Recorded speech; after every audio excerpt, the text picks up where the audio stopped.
the same things about you that I'm saying about you. So why is he exempt? Why don't you want to fight him? That's so weird. This is what you said about Brandon Buckingham and fighting him.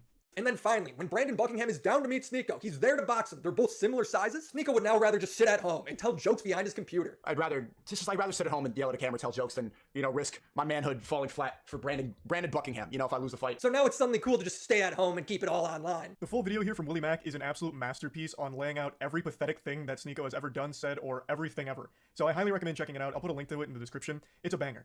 So, as you can see, the people he's confident in fighting are ones that he feels confident he'd win against. I'm 5'6", I think he's 6'1", so the height advantage he feels very confident with, and he has every reason to. He would probably beat me in a fight. But like I said, that doesn't change.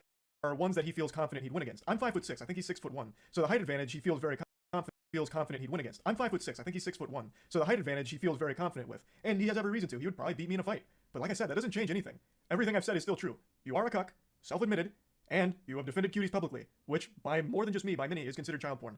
You're pathetic. Beating me in a fight doesn't change any of those facts. I've also been super vocal about how I don't want to fight. Like, I'm not afraid to say, like, I don't want to get hit in the head, right? Like, I'm afraid of taking headshots. It's probably a super normal fear to have, so I'm averse to going into a boxing match, especially one that's just a clout-driven spectacle like this. That'd be completely fucking worthless.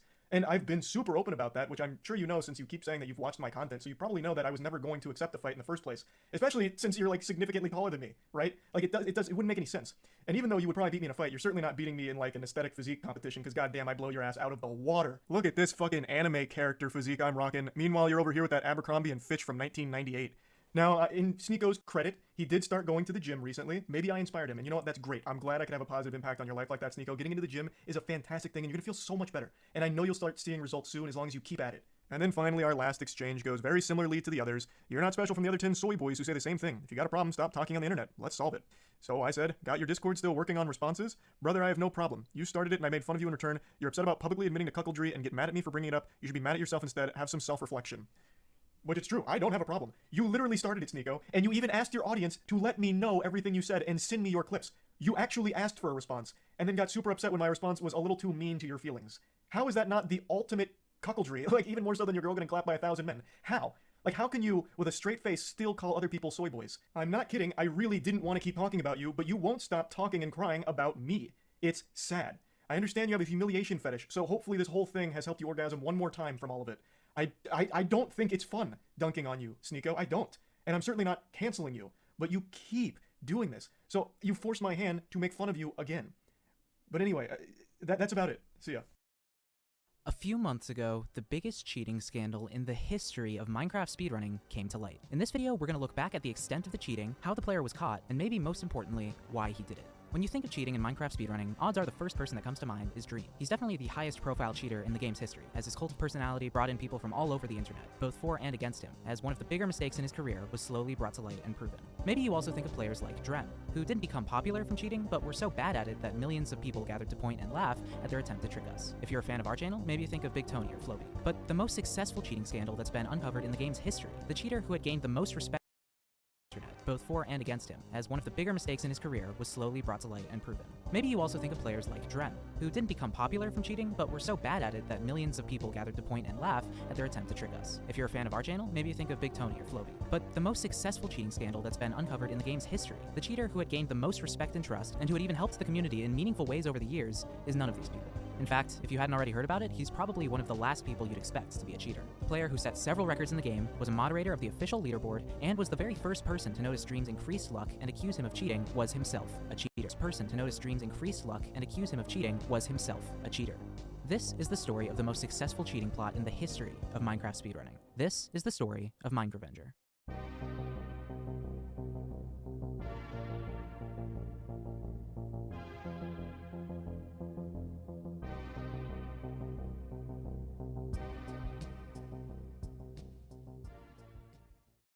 We're going to break down the specifics of the cheating of Minecraft, or Eric as we're going to call him for the rest of the video, but I'm also interested in the why of it. Why do cheaters cheat?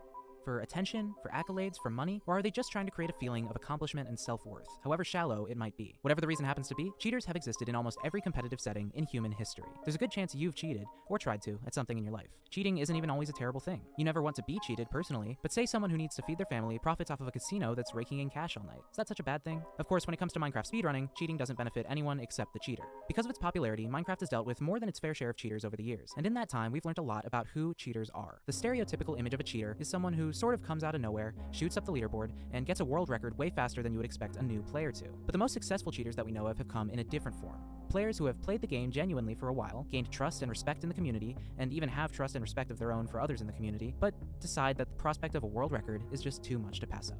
Floby was one of these players, repeatedly getting top times, presumably building towards a world record before his house of cards came crashing down. But his faked runs consisted of a few good runs, none of them world records, over the course of a few months. Nothing we've seen to this point even comes close to the magnitude of Eric's cheating. And while these models of cheaters are people who are motivated by the clout and opportunities that come from a world record, the subject of this video is a different case. Let's learn a bit about him. Eric was always an important figure in the Minecraft speedrunning community. He set many world records over the course of 2.5 years, was a member of the leaderboard moderation team for a time, and of course was the one who initially called out Dream on his suspicious luck in speedruns. While he's best known for his world records on set seed runs, where runners play a specific seed that they've practiced and ran before, Eric's first world records came on random seeds that he was playing for the first time, where he set several co-op world records with another player, Nice Twice. Nice Twice is important to this story beyond just these co-op runs, but we'll talk about him later. Soon after he started setting co-op world records, Eric made an important contribution to the speedrunning community, publishing a video tutorial on how to one cycle, which is the fast method speedrunners use to kill the Ender Dragon. This video is how an important contribution to the speedrunning community, publishing a video tutorial on how to one with another player, Nice Twice. Nice Twice is important to this story beyond just these co-op runs, but we'll talk about him later.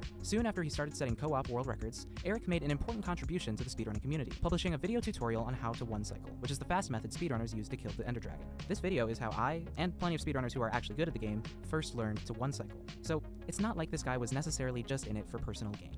He also contributed to the community. That's important to remember as we move into the details of this cheater and what exactly he did.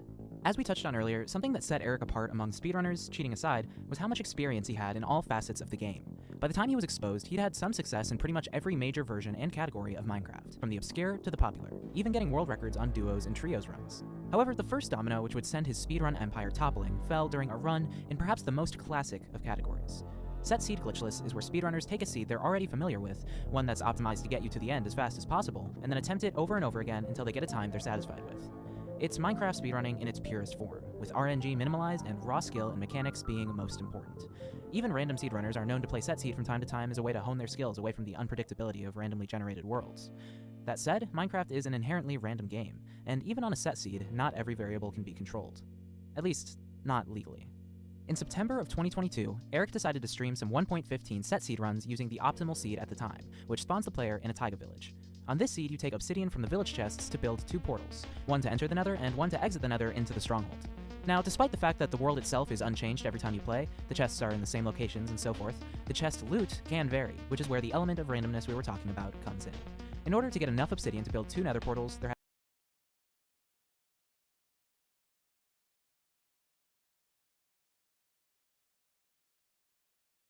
has to be at least 20 blocks total in the blacksmith chests.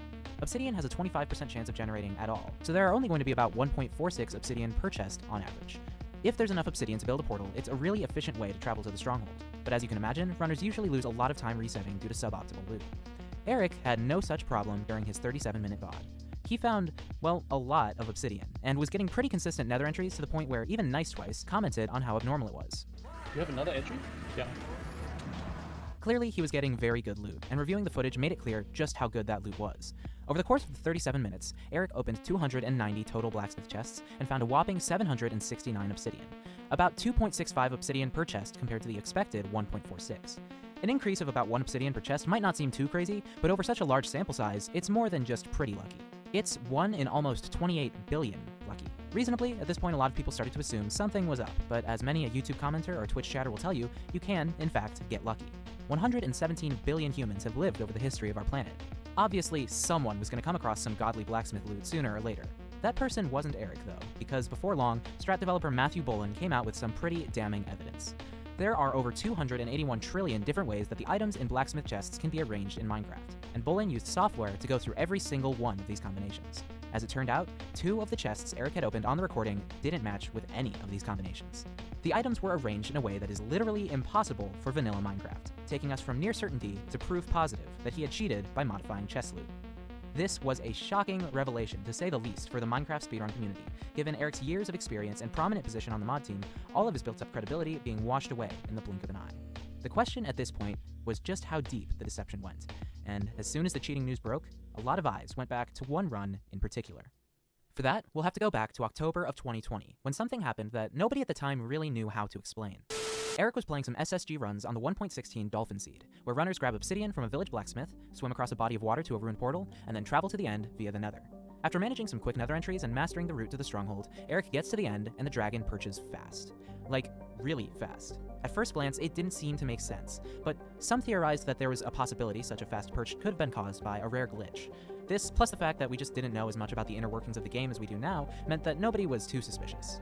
Eric messed up the one cycle anyway, so the run was probably under less scrutiny than a completed world record, and to help his case, he had no history of cheating. Of course, looking back at this run, Eric no longer has that benefit of the doubt. The biggest element of luck in set seed runs is the dragon perch, when the dragon flies to the middle of the island, allowing speedrunners to kill it with beds.